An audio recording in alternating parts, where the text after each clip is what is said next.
name of God, the beneficent and merciful, we bear witness there's but one God to whom praise is due forever. We thank you for your presence. We thank you for your patience. And we thank everyone who made the time and sacrifice to be here this afternoon, this morning, in regards to what took place at the school. We are deeply saddened and ashamed that in 2023, a teacher would do what this teacher did to this mother's beautiful daughter. This young black female student is the only black student in the class. And this teacher, Ms. Coker, decided to instruct the class about the Confederate flag not being a flag of slavery. The Confederate flag, in her words, had nothing to do with slavery. The Confederate flag was a good flag, and the Civil War was only about states' rights and had nothing to do with slavery. She wanted to rewrite history and paint the Confederate flag as a symbol that the children should not be ashamed of, but be proud of, in front of the only black student in the class. Then she went on to further intimidate this young woman by saying that, using the analogy with her daughter about a slave auction, using the analogy with her daughter about how she could be captured and how the teacher could take her to the South and sell her. Mind you, the only black student in the class of all white children, and she's singling out this young black student as an example of a slave auction and a slave capture and a sale. Then went on to lie about that rusted, dirty, no good, dirty, low down Confederate flag. That is not a flag that any human being should be proud of. And that flag did stand for slavery. That flag did fight for slavery. And that flag ought to make sure slavery and human indentured servitude was never ended. And thank God that flag lost. But now we have teachers who are racist and bigots in the classrooms, in charge with the responsibility of shaping and developing young black and brown minds who don't love them and want to rewrite history to desensitize slavery, human bondage, lynching, and deprivation of black people in America and here in the South. We know the Ku Klux Klan loved that flag. We know white supremacists love that flag.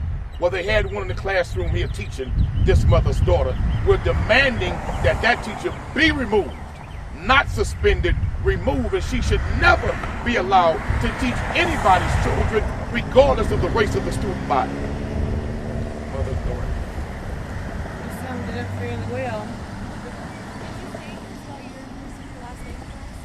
My first name is Tori, T-O-R-I. Last name is Ards, A-R-D-S.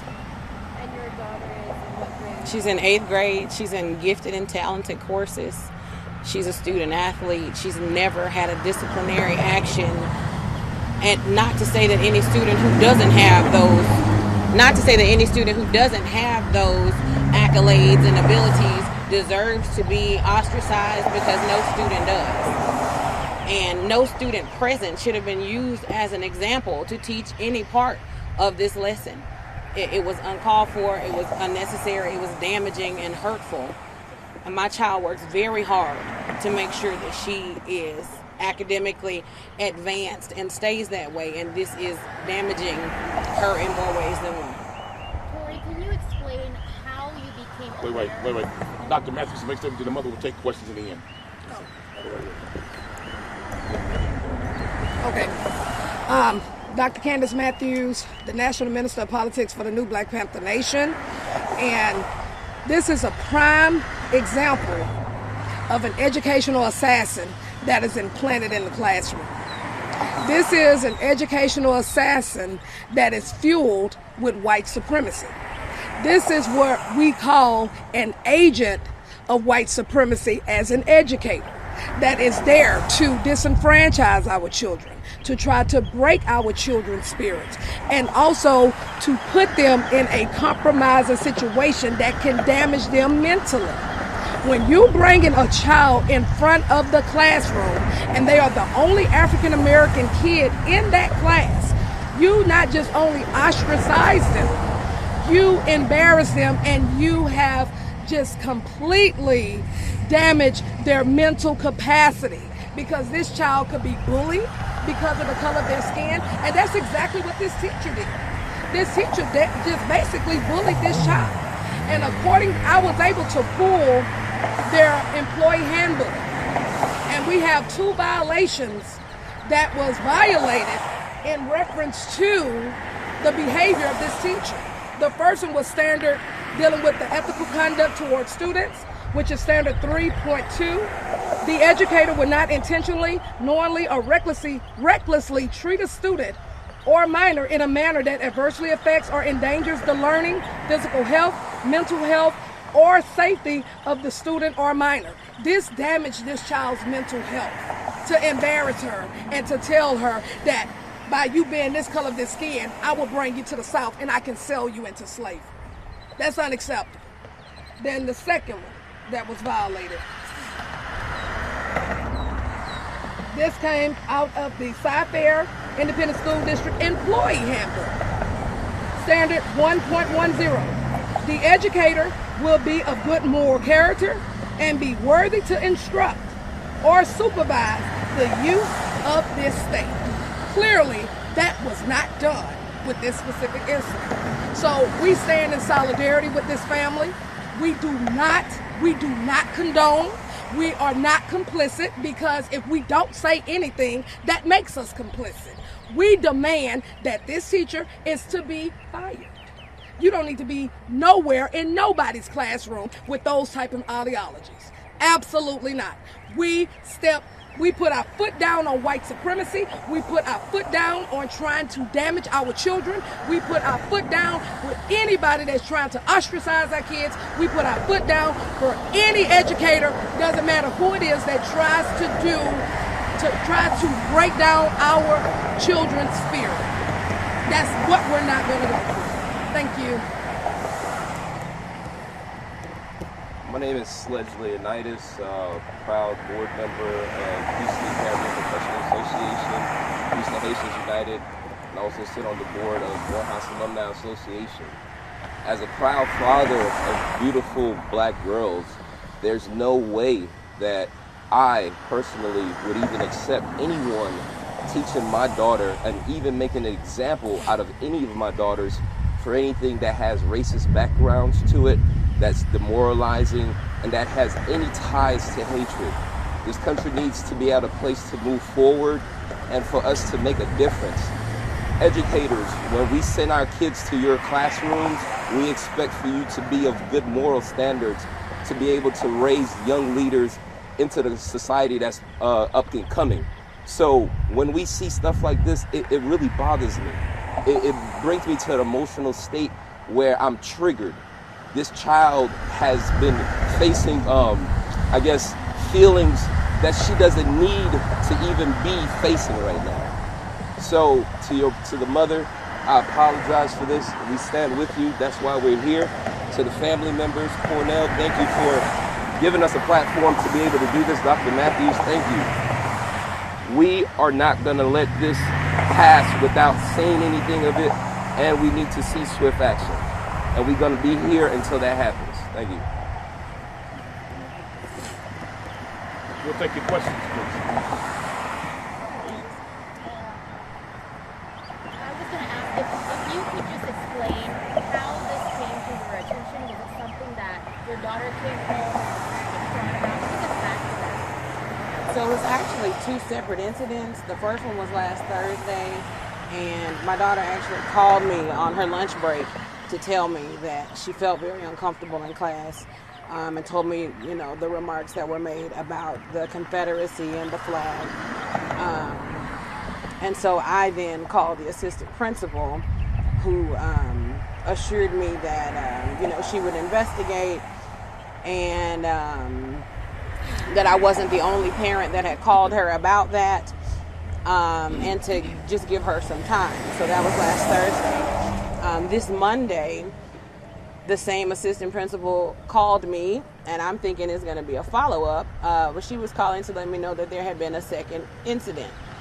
And she explained it to me as it was explained to her, And then she put my daughter on the phone to let me know, in her own words, that the teacher had used her as an example of, quote, a fugitive slave. So basically, this teacher used her child as an example of an insane person twice. And the administration was made aware of what took place the first time last week.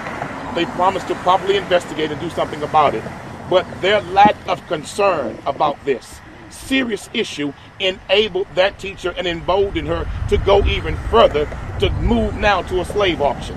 This woman is crazy as hell. No one should have that kind of teacher in the classroom, because they're arguing in Texas about critical race theory being taught in schools.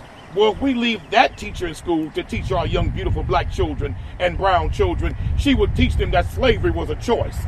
Nope, we should never have a wolf like this in sheep's clothing teaching our babies.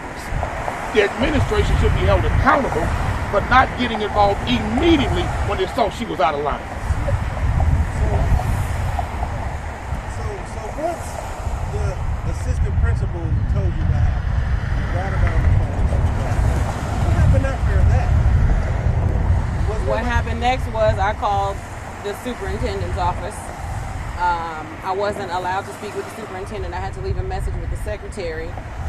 This was the superintendent of curriculum and instruction, because my point of view was, why are we not sticking to the lesson plan, right? But that secretary then transferred me to the superintendent of personnel, and I also had to leave a message with their secretary. I still have not heard back from either superintendent, although the assistant principal and the coordinating principal have both called me with their apologies, but nothing further.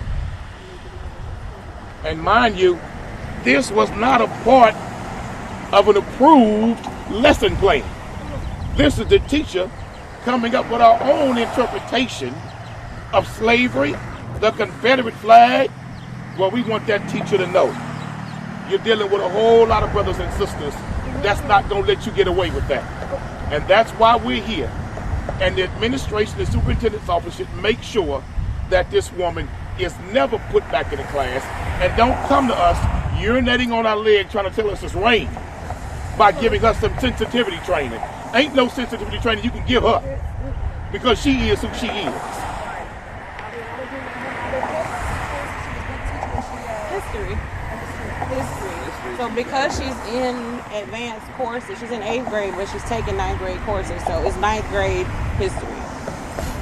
When you talk, The emotions and what your daughter is going through, I saw you kind of even get a little emotional back there as he was talking about, maybe walking through what was done to your family. It's just a very emotionally charged situation. She is already dealing with normal middle school woes, and then when you have the person who is supposed to keep you safe essentially bullying you in class, that makes it very difficult to have that spunk and motivation to get up and go to school every day. And school is her life, so it's affecting her tremendously, and of course consequently affecting me. And what's so beautiful about this case, they can't say that this is a troubled student, a bad student, one who's gotten in trouble in this class before, with an axe to grind with this teacher. No, baby. This is a gifted and talented young woman with advanced placement classes from A to Z, and is doing absolutely well in those classes, and has never had so much as a write-up in this school. So you picked on the wrong one, ma'am. And in fact, you really picked on the right one. And we're going to make sure that you don't come back in that classroom or any classroom that we have something to say about and teach our children, because this woman's crazy. Don't tell this young girl, see, I can kidnap you and take you to the South, and I can get paid. Well, I tell you what, it's a whole bunch of Harriet Tubmans before you today. Not today, baby. Any more questions? Did when you spoke to the assistant principal and they apologized, did they say anything to you about a course of action that would happen? No, the main principal, not the assistant principal, stated, I will, quote, do everything that I can to make sure that this is a lesson learned and that it doesn't happen again. end quote. Any more questions? Can you talk about how hard it's been to maybe think about sending your daughter back to school? Absolutely. Since last Thursday, every day I battle with, should I send her or should I keep her home? As I stated before, you know, middle school already comes with its own set of woes. So attendance is, you know, it can be a sticky situation. And because I want to avoid any additional drama, I was like, you know, just call me if you need to come home, or, you know, if you need to step away. Because again, I know school is most important to her. She works very hard at staying on the honor roll, very hard at everything she's involved in. And so I don't want to take that from her, but it's like a catch-22, because at the same time, I don't want to immerse her in you know, uncomfortability, excuse me. So it's been very difficult to know to keep her or to send her or what to do. And we say to the district, don't use our tax dollars to pay the salary of a teacher like that. If she wants a job, I'm sure they're still hiring at Trump University. Y'all have a great day.